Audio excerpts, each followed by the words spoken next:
3 फरवरी 2026। ये है the blue news room और मैं हूं अंबर शम्सी। आपको अखबार पढ़ने या खबरें देखने की ज़रूरत नहीं, खबर और तज्जिया 10 मिनट के अंदर अंदर यहाँ मिलेगा। Let me cut the noise for you. सुनिए आज की हेडलाइंस। अमेरिका और भारत के दरमियान तिजारती मुआहदा तय, भारतीय अशिया पर टैरिफ कम होकर 18% रह गया। बलोचिस्तान के मरबूत दहशतगर्द हमले, रियासत के लिए वेकअप कॉल, सिर्फ सिक्योरिटी नहीं जामे पॉलिसी नागुज़ीर। 20 साल बाद लाहौर में बसंत की वापसी, जेनजी के रिवायत, रंग और रीवाइब का नया तजर्बा।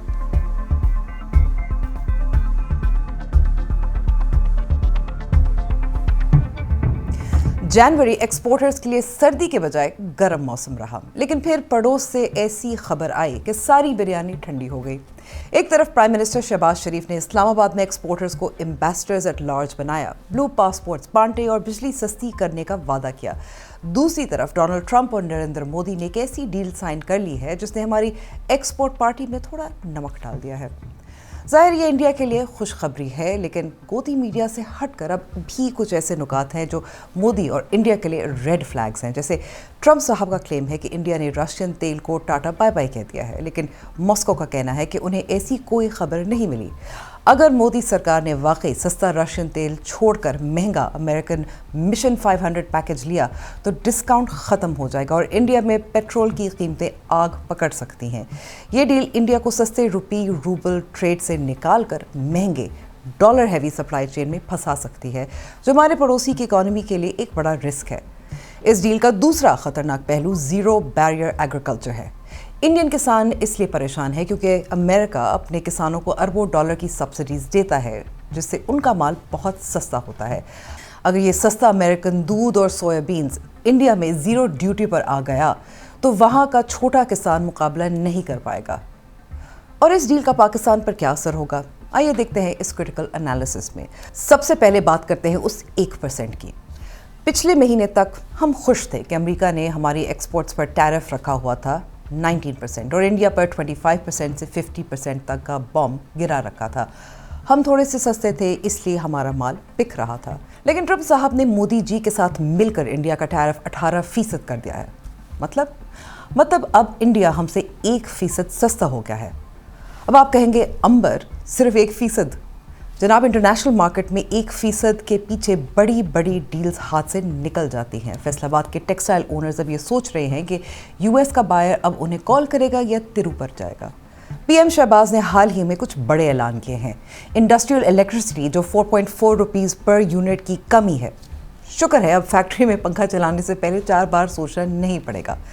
एक्सपोर्ट रीफाइनेंस रेट 7.5% से गिरकर 4.5% तक आ गया है। हमारी जनवरी एक्सपोर्ट्स पे पिछले महीने 35% का इजाफा हुआ, $3 बिलियन का माइलस्टोन टच किया। लेकिन, और ये लेकिन बहुत बड़ा है, हम घर में जितनी भी बचत कर लें, अगर हमारा मुकाबला करने वाला पड़ोसी प्रेफरेंशियल ट्रीटमेंट ले जाए तो हमारी सस्ती बिजली भी हमें महंगी पड़ सकती है।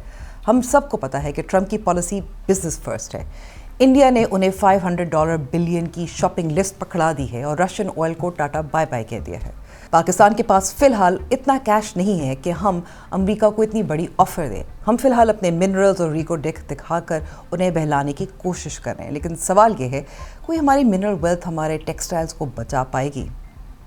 और एक और वेकअप कॉल आज के इन द स्पॉटलाइट में।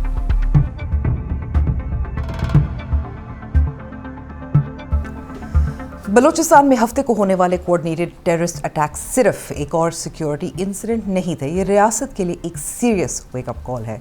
अगर काउंटर टेररिज्म को सिर्फ फोर्स और रिएक्शन तक महदूद रखा गया और उसे वक्त की ज़रूरत के मुताबिक फाइन ट्यून और रिकैलिब्रेट नहीं किया गया तो ऐसी तशद्दुद भरी कहानियाँ बार बार सामने आते रहेंगी।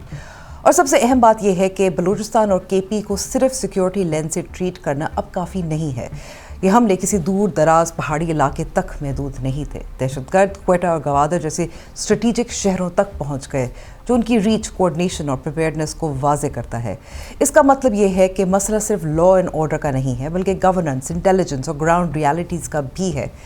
इसीलिए इंतज़ामिया को सिर्फ बलूचिस्तान ही नहीं, पूरे मुल्क में 2 कदम आगे रहना होगा।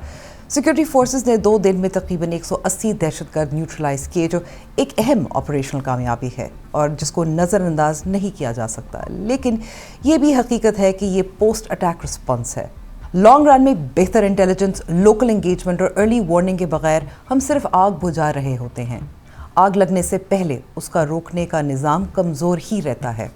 ख्वाजा आसिफ ने कौमी असेंबली में क्या कहा, सुनिए। अभी जो लोग दहशतगर्द जो मारे जा रहे हैं वो सारे मिसिंग पर्सन लिस्ट में उनका नाम है। मिसिंग पर्सन जो है वो मस्कत में बैठे हुए हैं, वो ओमान में बैठे हुए हैं, दुबई में बैठे हुए हैं और यहां उनकी फैमिलीज जो है पैसे ले रही हैं, अलाउंस ले रही हैं, स्टेट से अलाउंस ले रही हैं। उस वक्त जो फिगर मैंने दी थी उसमें मिसिंग पर्सन जो केपी में इंटर्नमेंट सेंटर थे वो डाल के जो है नेट जो थे उस वक्त जो है 700 कुछ लोग थे। इस नैरेटिव को भी बनाया गया है। इस नैरेटिव में कितनी सच्चाई है मैंने आपको बता दी है। मैं भी सपोर्ट करता था इस कॉज को, मैं भी यहां पे शायरे दस्तूर पे खड़ा होकर जो है प्रोटेस्ट करता था, लेकिन ये सारे नैरेटिव्स जो हैं हाईजैक कर लिए दहशतगर्दों ने, क्रिमिनल एलिमेंट्स ने। इस सूबे को डिस्टेबलाइज करने के लिए हिंदुस्तान जो है, देखें कुलभूषण जो है वो कहां से पकड़ा गया, कोई लाहौर से नहीं पकड़ा गया, कराची से नहीं पकड़ा गया, वो बलूचिस्तान से पकड़ा गया। इतना बड़ा इलाका है कि उसको मैनेज ही करना जो है ना, इट्स ए जाइगेंटिक टास्क। आप उसको इस तरह मैनेज नहीं कर सकते। हमें दहशतगर्दी का सामना जो है केपी में भी है, पख्तूनख्वा में भी हमारा दहशतगर्दी का सामना है। हमारी वहां पे फोर्सेस जो हैं, सिक्योरिटी फोर्सेस जो हैं, उनकी तादाद कहीं ज्यादा है बलूचिस्तान से। उसकी ज्योग्राफी जो है वो कवर उस तरह नहीं हो सकती जिस तरह पंजाब या सिंध या पख्तूनख्वा की हो सकती है। उससे ये एडवांटेज लेते हैं। मैंने आपको बताया है कि 40 के 35 स्क्वायर किलोमीटर के ऊपर एक बलूचिस्तान का शहरी, बलोच नहीं उसमें और भी शहरी, जिस तरह मैंने आपको परसेंटेज बता दी है। 2025 दहशतगर्दी के हवाले से गैर मामूली तौर पर इंतहाई खूनी साल था। मिलिट्री स्पोक्समैन के मुताबिक पिछले साल तकरीबन 5,400 टेररिस्ट इंसिडेंट्स हुए, जिनमें 1,200 से ज़्यादा सिविलियंस और सिक्योरिटी पर्सनल शहीद हुए। ये ISPR के ऑफिशियल नंबर्स हैं और नया साल भी कोई उम्मीद अफजा शुरुआत नहीं लाया। Pakistan institute for conflict and security studies के मुताबिक जनवरी में 87 टेररिस्ट अटैक्स हुए, जो दिसंबर 2025 के 68 अटैक से ज़्यादा थे, और कम से कम 119 लोग शहीद हुए। रिवायत के मुताबिक ज़्यादातर तशद्दुद केपी और बलूचिस्तान में ही हुआ। इसके साथ ही US पब्लिकेशन फॉरेन अफेयर्स भी ये कह चुकी है कि तालिबान रूल्ड अफगानिस्तान से cross border terrorist threats Pakistan के लिए मज़ीद बढ़ सकते हैं। लेकिन सवाल सिर्फ बॉर्डर का नहीं, सवाल ये है कि अंदर से हम क्या ठीक कर रहे हैं। कई ऑब्जर्वर्स के मुताबिक बलूचिस्तान के हमले एक मेजर सिक्योरिटी फेलियर की तरफ इशारा करते हैं। अगर LEAs बर वक्त रिएक्ट ना करती तो नुकसान कहीं ज़्यादा हो सकता था, जैसे कि CM बलूचिस्तान ने भी संडे को तस्लीम किया। ISPR के मुताबिक 2025 में 75,000 से ज़्यादा इंटेलिजेंस बेस्ड ऑपरेशंस हुए। फिर भी सवाल बाकी है कि इतने ज़्यादा IBOs के बावजूद इतने हमले क्यों, कैप्स कहाँ हैं और दहशतगर्द ऑर्गेनाइज कैसे हो रहे हैं।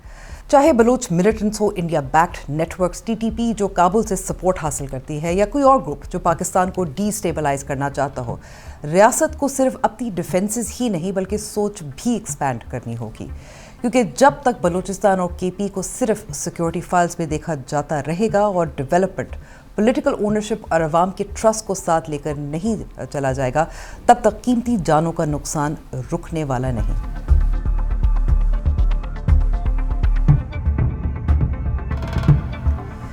दूसरी जानिब मरियम नवाज का पंजाब है आज की ट्रेंडिंग स्टोरी, जिससे सवाल ये भी उठता है कि फेडरल हुकूमत साथ हो, फौज साथ हो तो आसमान आग से नहीं पतंगों से भर सकते हैं।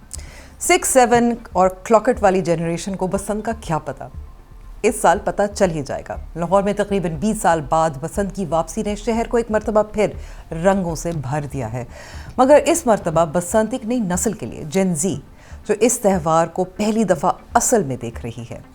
क्या ये नस्ल बसंत के लिए तैयार है? लड़ाना आंदा ही ना रात को ही व्लॉग देख के हाउ टू फ्लाई काइट तलावा पा आ की कर रहे हैं गूगल कर रहा हूँ हाउ टू ऐड तलावे अड्डे नु हाउ टू ऐड मैं पा देना वा शाबाश बेटा सुध हो गए काम कन्नी करा के आ गुड्डा फड़ के एवें करके एवें उत्ते नु छड़ी दी कन्नी हाँ छोड़ दूं ओ गुड्डा ते सीधा कर रुको जरा सबर जो करो मैं कहूंगा उदो छड़ी शाबाश बेटा छड़ बड़ी खत्म बाय बाय टाटा कभी लाहौर का आसमान रंग बिरंगी पतंगों से भरा होता था और छत पर महफिल, हर गली में शोर और हर तरफ एक ही आवाज थी, बुकाटा। लेकिन पिछले कई सालों से बसंत सिर्फ एक याद बनकर रह गई थी और एक पूरी नस्ल इस त्यौहार के बगैर ही बड़ी हुई है। 18 से 25 साल की ये जेन ज़ी या जेन अल्फा, जिनके लिए बसंत सिर्फ वालिदैन की कहानियों या सोशल मीडिया की वीडियोस तक महदूद रहीं, आज खुद उसको एक बार फिर विटनेस करने जा रहे हैं। अब पंजाब गवर्नमेंट ने 3 दिन के लिए सख्त कवानीन के साथ बसंत की इजाज़त दी है। QR कोड वाली पतंगें, भारी जुर्माने और शहर भर में सख्त सिक्योरिटी अरेंजमेंट्स। रूफटॉप रेंटल्स महंगी हो चुकी हैं, होटल्स फुल हैं और वर्ल्ड सिटी एक मरतबा फिर जिंदा नजर आ रही हैं।